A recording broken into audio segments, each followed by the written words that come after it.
Bonjour à toi, cher spectateur. La famille Adams 2, sous-titré en France Une virée d'enfer.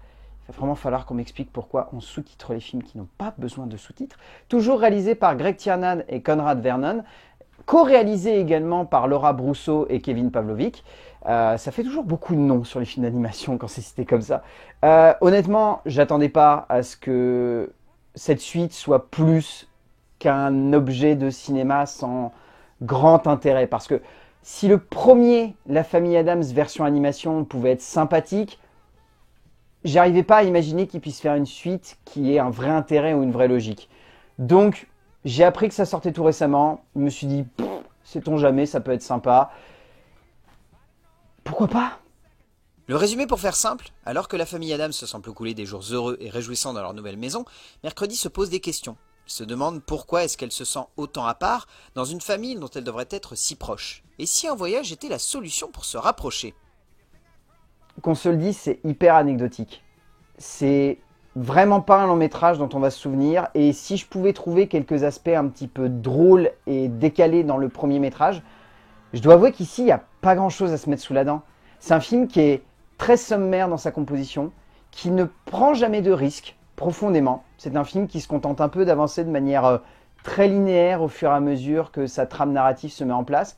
Et même s'il y a quelques retournements de situation qui sont plus ou moins intéressants, je dois avouer que j'ai toujours beaucoup de mal avec ces films qui se répètent au niveau des thématiques. Et là, le problème est, et on l'abordera un peu plus dans l'écriture, c'est que le film n'aborde rien de neuf que ce que le premier métrage a mis en relief. Mais si le premier film se centrait plus sur Pugsley et moins sur Mercredi, eh ben, il faut avouer qu'ici, si ça se concentre plus sur Mercredi, ben, il n'y a pas grand-chose de plus qui est raconté. Et au-delà de ça, l'animation n'a pas vraiment fait de grands bonds, le style change pas vraiment. Il y a toujours ce côté un peu vieille prod à la Trauma qui fonctionne bien et qui amène le long métrage dans une direction plutôt fantastique et assez loufoque. Mais c'est jamais aussi surprenant que ça pourrait l'être sur d'autres projets. Et on sent que les deux cinéastes, même s'ils ont les meilleures idées du monde, n'arrivent pas à créer quelque chose de plus que ce qui avait déjà été fait sur le premier. Qu'en fait, c'est un film qui typiquement représente ce que les trois quarts des films d'animation aujourd'hui sont. Le premier était bien, pourquoi faire un deuxième ? Les suites de films d'animation, vous l'aurez compris, sont devenues une norme aujourd'hui. Dans la grande majorité d'entre eux, que ce soit par le public qu'ils touchent, par le contenu qu'ils proposent ou par la forme qu'ils ont, donnant ainsi souvent lieu à des moments de cinéma plaisants, mais qui peuvent être sacrément limités. Tiernan et Vernon nous proposent une nouvelle plongée au cœur de la célèbre famille de Charles Adams pour une œuvre qui manque vraiment de nouveauté et de finesse, offrant alors au spectateur un instant de cinéma assez simplé, assez cliché, assez facile même par de nombreux aspects, ne se renouvelant quasiment jamais par rapport au premier pour une comédie familiale assez terne dans son genre. En termes d'écriture, donc le film est basé sur une histoire de Dan Hernandez et Benji Samit qu'ils ont ensuite réécrit avec Ben Quinn et Susanna Fogel, et comme toujours, c'est d'adapter des personnages créés par Charles Adams. Le scénar est très linéaire.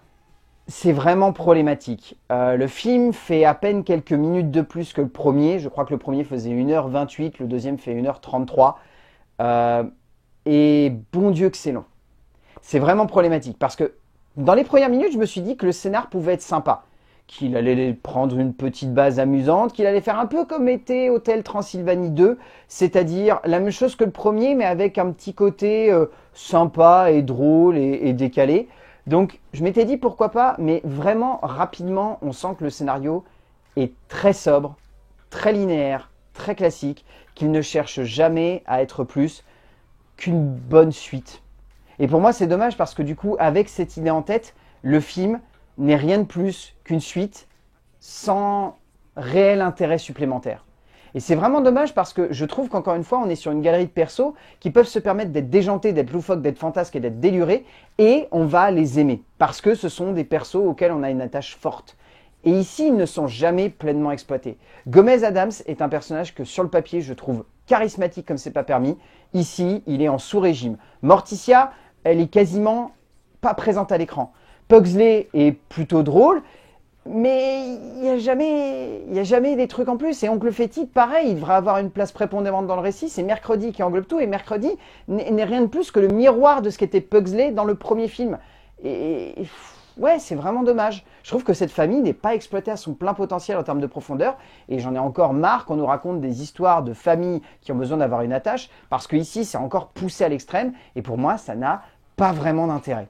Franchement, même si l'on sent à nouveau la patte humoristique des auteurs derrière le premier volet, il faut bien avouer qu'une nouvelle fois, ces 4 auteurs n'arrivent pas à apporter ce qu'il faut de finesse pour développer correctement les personnages, faisant à nouveau de cet objet une aventure un peu trop lisse. Si on pouvait pardonner cela dans le premier par l'aspect découverte du projet, le deuxième film est difficile à mettre dans le même panier, tant on sent qu'il n'y a quasiment aucun effort qui est fait de la part des auteurs pour nous emporter dans un délire qui reste encore une fois fun, mais qui manque de créativité et de finesse d'esprit pour sonner comme un peu plus qu'une redite complète du premier scénario. En termes de mise en scène, donc Greg Tiernan et Conrad Vernon, aidés donc de Laura Brousseau et de Kevin Pavlovic, nous proposent une mise en scène que je trouve plutôt dynamique, encore une fois.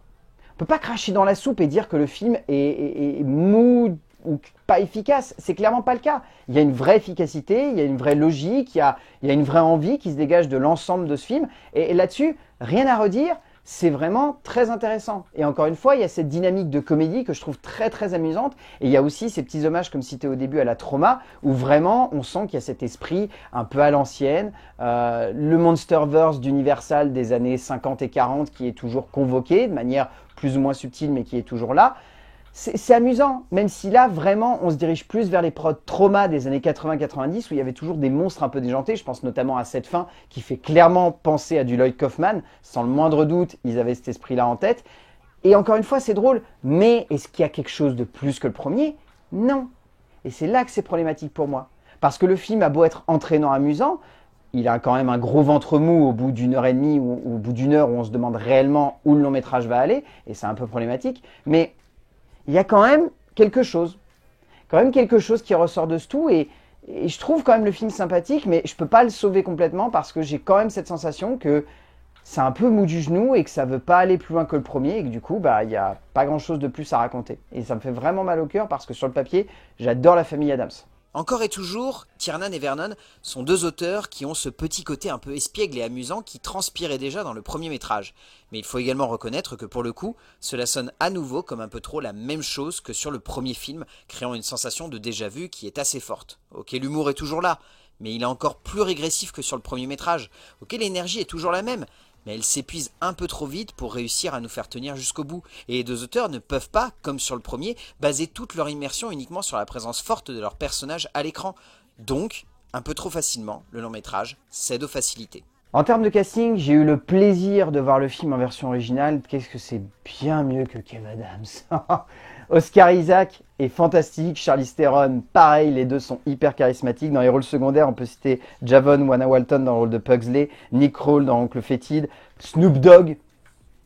Il y a Snoop Dogg. Ça m'éclate toujours autant d'imaginer qu'il y a Snoop Dogg qui fait un perso. Bette Midler, Conrad Vernon qui joue donc le personnage de Lurch que je trouve génial. Wallace Shawn, Brian Sommer, Griffin Burns. Enfin, tous les acteurs de ce film ont vraiment une putain de voix et ça passe hyper bien. Ça fait un bien fou de voir des doubleurs se donner à fond. En France, je suis désolé, mais la version française du premier La Famille Addams ne fonctionnait clairement pas bien pour moi. Parce que on n'est pas sur des acteurs qui sont à la hauteur des persos. En VO, c'est génial. Et notamment, l'actrice qui joue Mercredi, pour moi, c'est un gros coup de cœur parce qu'elle arrive vraiment très très bien à faire ressortir le côté qu'avait réussi à capter Christina Ricci lorsqu'elle avait fait le premier film. Enfin, là, encore une fois, ça fonctionne hyper bien. Et moi, j'adore. Chloé Grace Moretz domine totalement l'interprétation du personnage de Mercredi, emportant la jeune héroïne vers des sommets de composition vocale, et franchement, cela fait plaisir de sentir l'actrice autant s'éclater avec le rôle. Au bout du compte, La Famille Addams 2, sous-titré de manière terrible en enfer, une virée d'enfer, n'est pas un excellent film d'animation. C'est tout juste le minimum syndical, et pour moi, c'est un peu dommage parce que je pense que le potentiel de base est tellement énorme que le sous-exploiter comme ça, c'est un peu triste. Ça en fait un film d'animation très sommaire, très classique et pas forcément aussi engageant que le premier qui était déjà pas fou, mais duquel on ressortait un petit peu satisfait. Mais là, clairement, il manque trop de choses. Il manque trop de choses pour que La Famille Addams 2, une virée d'enfer de Greg Tiernan et Conrad Vernon, aidé par Laura Brousseau ainsi que Kevin Pavlovic, ça se tienne. C'est juste un film d'animation très sommaire. Alors encore une fois, je pense qu'en famille, c'est un bon trip, mais il n'y a pas cette petite sève dans le premier qui faisait que, par exemple, on pouvait le regarder en étant adulte et en étant enfant et avoir des lectures différentes. Là, clairement, c'est un film pour les enfants et ça ne va pas chercher plus loin. Donc, pour la famille, why not? Mais seul, je pense que vous risquez de vous ennuyer devant ce film, malheureusement. A plus.